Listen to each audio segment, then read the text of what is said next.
नमस्कार दोस्तों। आज बात करते हैं महाशिवरात्रि के बारे में। महाशिवरात्रि एक हिंदू त्योहार है जो कि हर वर्ष मनाया जाता है, हर वर्ष आती है, जो कि भगवान शंकर से जुड़ा हुआ है। शिवरात्रि का मतलब शिव की रात्रि। इस दिन भगवान शिव की पूजा आराधना की जाती है और रात्रि जागरण किया जाता है। शिवरात्रि भगवान शंकर का सबसे बड़ा त्योहार होता है। भगवान शिव की उपासना के लिए हर महीने एक शिवरात्रि आती है। भारतीय महीनों के अनुसार कृष्ण पक्ष की चतुर्दशी को शिवरात्रि मनाई जाती है। वहीं फाल्गुन मास में आने वाली कृष्ण पक्ष की चतुर्दशी को महाशिवरात्रि मनाई जाती है। महाशिवरात्रि के दिन ही कृष्ण पक्ष की चतुर्दशी को एक साथ 64 जगहों पर शिवलिंग प्रकट हुए। अभी तक हमें इनमें से 12 के बारे में ही जानकारी है, जिन्हें हम सभी ज्योतिर्लिंग के बारे में जानते हैं। हमारे ग्रंथों के अनुसार फाल्गुन मास के कृष्ण पक्ष की चतुर्दशी तिथि को आधी रात को भगवान शिव निराकार से साकार रूप में आए थे। महाशिवरात्रि को शिव की शादी के रूप में भी मनाते हैं। कहा जाता है इस दिन शिव ने अपना वैराग छोड़कर शक्ति से शादी की थी और अपना सांसारिक जीवन शुरू किया था। भगवान शिव के मंदिरों में शिवरात्रि के दिन बहुत भक्त आते हैं। हमारे देश में भगवान शिव के करोड़ों भक्त हैं। मान्यताओं के अनुसार महाशिवरात्रि के दिन ही महादेव अपने शिवलिंग रूप में प्रकट हुए थे। तब सबसे पहले ब्रह्मा जी और भगवान विष्णु ने उनकी विधि पूर्वक पूजा अर्चना की थी। इसी वजह से महाशिवरात्रि के दिन विशेष तौर पर शिवलिंग की पूजा करने का विधान है। महाशिवरात्रि शिव और शक्ति की मिलन की रात है। शिव भक्त इस दिन व्रत रखकर अपने आराध्य का आशीर्वाद प्राप्त करते हैं। मंदिरों में जलाभिषेक का कार्यक्रम दिन भर चलता है। भक्त रुद्राभिषेक भी कराते हैं। भगवान शिव को पति रूप में प्राप्त करने के लिए माता पार्वती ने कठोर तपस्या की थी।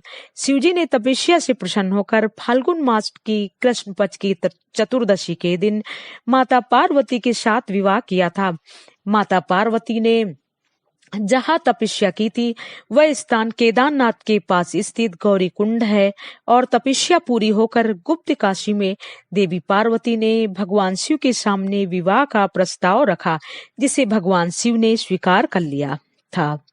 महादेव ने जब माता पार्वती के साथ विवाह के प्रस्ताव को स्वीकार कर लिया, तब पार्वती के पिता हिमालय ने विवाह की तैयारियां जोरों से शुरू कर दी और उनकी शादी उत्तराखंड के रुद्रप्रयाग जिले में हुई थी, जहां भगवान शिव और माता पार्वती का विवाह हुआ था। वह स्थान आज रुद्रप्रयाग में एक गांव तिरुजगी नारायण के नाम से जाना जाता है।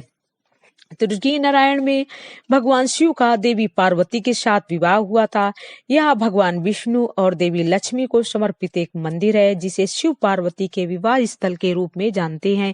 आज भी इस मंदिर के प्रांगण में कई चीजें यहाँ पार्वती के विवाह के प्रतीक हैं। शिव पार्वती के विवाह के प्रतीक हैं। शिव पार्वती के विवाह में ब्रह्मा जी पुरोहित थे और उनकी शादी से पहले ब्रह्मा जी ने जिस कुंड में स्नान किया था वह ब्रह्म कुंड कहलाया। शिव पार्वती के विवाह में भगवान विष्णु ने भाई के रूप में सभी रीति रिवाजों को पूरा किया था। शादी से पहले जहां विष्णु जी ने स्नान किया था वह विष्णु कुंड कहलाया। इसके बाद उन्होंने विवाह संस्कार में भाग लिया था। मंदिर के प्रांगण में जहां भगवान शिव और माता पार्वती का विवाह हुआ था वहां आज भी अग्नि जलती रहती है। बताया जाता है कि तीनों युगों से यह अखंड जल रही है। इसे तिरुगी नारायण मंदिर की अखंड धुनी भी कहते हैं।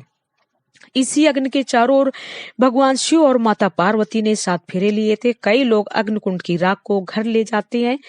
राख को हमेशा साथ में रखने से वैवाहिक जीवन में कोई परेशानी नहीं आती। तिरुगी नारायण में ब्रह्म कुंड और विष्णु कुंड के अलावा रुद्र कुंड भी है।